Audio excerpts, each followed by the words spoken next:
dalam masyarakat dwibahasa. Manusia sebagai makhluk sosial selalu berinteraksi dengan orang lain.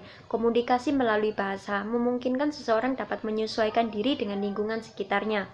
Hal ini sejalan dengan pendapat Traeger, dikutip Sibarani tahun 1992, 18 menyatakan bahwa bahasa adalah sistem simbol-simbol bunyi ucapan yang digunakan anggota masyarakat sebagai alat berinteraksi dengan keseluruhan pola budaya mereka. Bahasa sebagai sebuah gejala dan kekayaan sosial yang akan terus melaju, sejalan dengan perkembangan pemakaiannya. Hair dan Agustina 2004-15 menyatakan bahwa bahasa itu bersifat unik dan universal. Unik artinya memiliki ciri atau sifat khas yang tidak dimiliki bahasa lain, dan universal berarti memiliki ciri yang sama yang ada pada semua bahasa. Pengertian tentang kedwibahasaan sebagai salah satu masalah kebahasaan terus mengalami perkembangan. Hal ini disebabkan oleh titik pangkal pengertian kedwibahasaan yang bersifat relatif. Relatif demikian terjadi karena batasan seseorang untuk bisa disebut sebagai dwibahasawan bersifat arbitrer. Sehingga pandangan tentang kedwibahasaan berbeda antara yang satu dengan yang lain. Untuk dapat menggunakan dwibahasa tentunya seseorang harus menguasai kedua bahasa itu. Pertama, bahasa ibunya sendiri atau bahasa pertamanya, dan yang kedua adalah bahasa lain yang menjadi bahasa keduanya. Orang yang dapat menggunakan kedua bahasa itu disebut orang yang kedwibahasawan. Dalam bahasa Indonesia juga disebut dwibahasawan, sedangkan kemampuan untuk menggunakan dua bahasa disebut bilingualitas. Dalam bahasa Indonesia disebut juga kedwibahasaan. Sehubungan dengan hal tersebut, penulis akan membahas pengertian kedwibahasaan sebagai pembagian kedwibahasaan, konsep dan kategori pemilihan bahasa, faktor pemilihan bahasa, pendekatan pemilihan bahasa, dan cara mengukur kedwibahasaan. Beberapa ahli yang mencoba memberikan definisi kedwibahasaan. Ahli satu dengan ahli yang lain kadang-kadang berbeda pendapat. Pendapat beberapa ahli akan saya paparkan berikut ini. Menurut Robert Ledo, kedwibahasaan merupakan kemampuan berbicara dua bahasa dengan sama atau hampir sama baiknya. Cara teknis pendapatan ini mengacu pada pengetahuan dua bahasa, bagaimanapun tingkatannya, oleh seseorang. Dan menurut McKay, pemakaian yang bergantian dari dua bahasa atau lebih. Dan menurut Hartman dan Stock, pemakaian dua bahasa oleh seseorang penutur atau masyarakat ujaran. Menurut Bloomfield, kedwibahasaan yaitu kemampuan untuk menggunakan dua bahasa yang sama baiknya oleh seseorang penutur.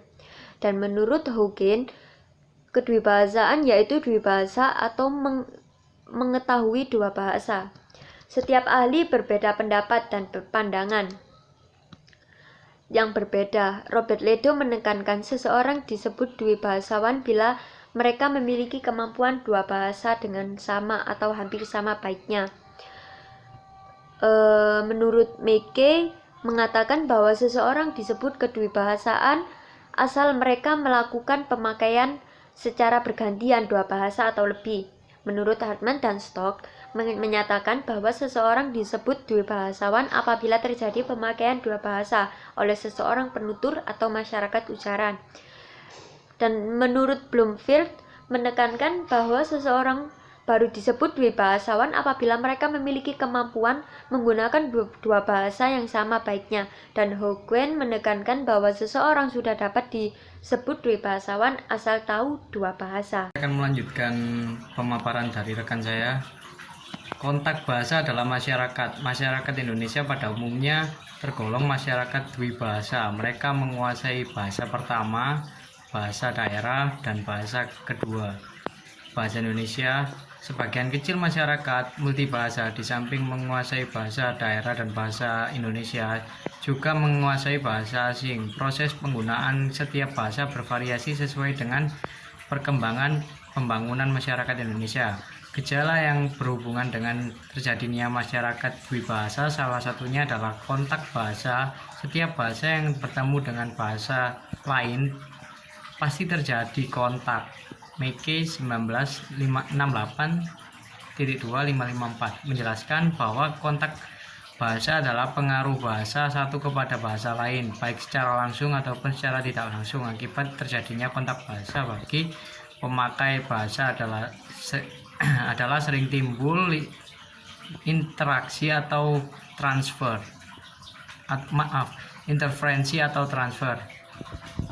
Dan menurut Welch mengatakan bahwa interferensi adalah penyimpangan kaidah salah satu bahasa pada seorang dwi bahasawan akibat kebiasaan pemakaian bahasa lebih dari satu. Transfer bahasa sebagai akibat terjadinya kontak bahasa sering dipandang sebagai gejala yang wajar dan positif.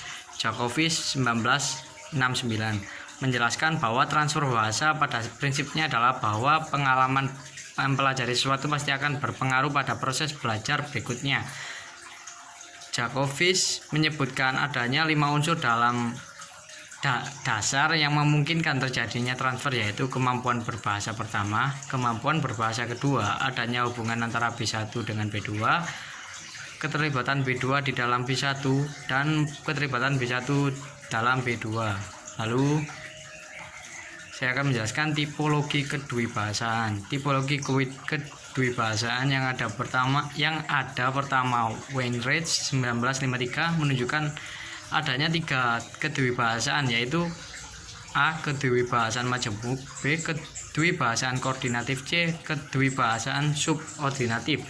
Kedwibahasaan majemuk adalah kedwibahasaan yang menunjukkan bahwa kemampuan berbahasa salah satu bahasa lebih baik daripada kemampuan berbahasa yang lain. Kedwibahasaan koordinatif sejajar adalah kedwibahasaan yang menunjukkan bahwa pemakaian dua bahasa sama-sama baiknya oleh seorang individu. Kedwibahasaan subordinatif adalah kedwibahasaan yang menunjukkan bahwa seorang individu pada saat memakai B1 sering memasukkan unsur B2 atau sebaliknya. Tipe kedwibahasaan yang dikemukakan oleh Weinreich ini kelihatannya didasarkan pada derajat atau tingkah penguasaan seseorang terhadap keterampilan berbahasa. Dalam Bateson 1985-25 menunjukkan adanya 3 kedwibahasaan, yaitu A. Kedwibahasaan horizontal, B. Kedwibahasaan vertikal, C. Kedwibahasaan diagonal. Kedwibahasaan horizontal adalah situasi pemakaian dua bahasa yang berbeda, tetapi masing-masing bahasa memiliki status yang sejajar baik dalam situasi resmi kebudayaan maupun dalam kehidupan keluarga dari kelompok pemakainya. Kedwibahasaan vertikal adalah pemakaian dua bahasa baku atau dialek baik yang berhubungan atau terpisah dimiliki oleh seorang penutur. Tipe ini lazim disebut diglosia. Kedwibahasaan diagonal.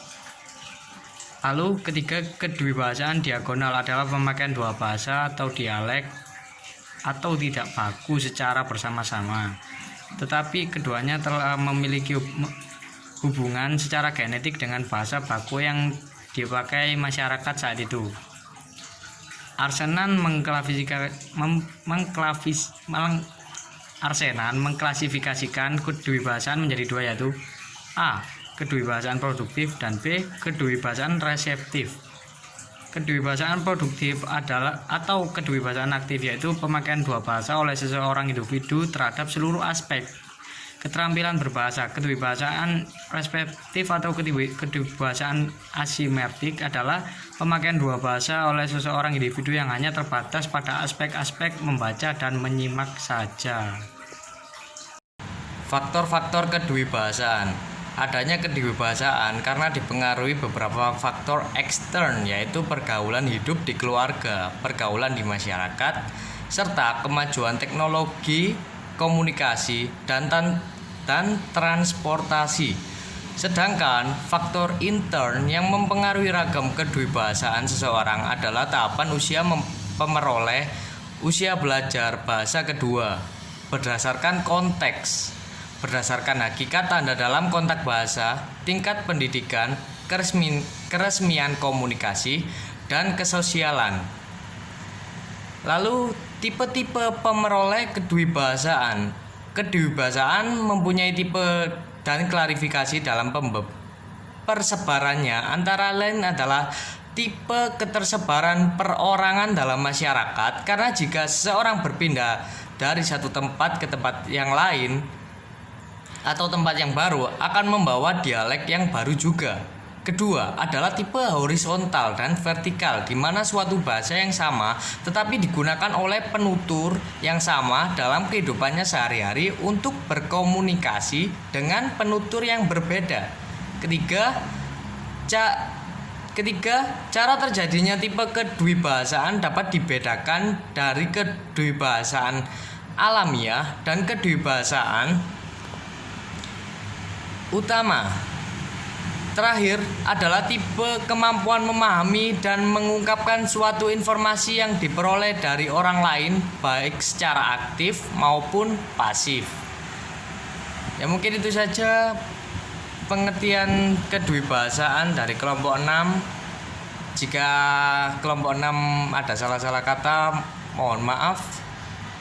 Saya tutup presentasi dari kelompok 6.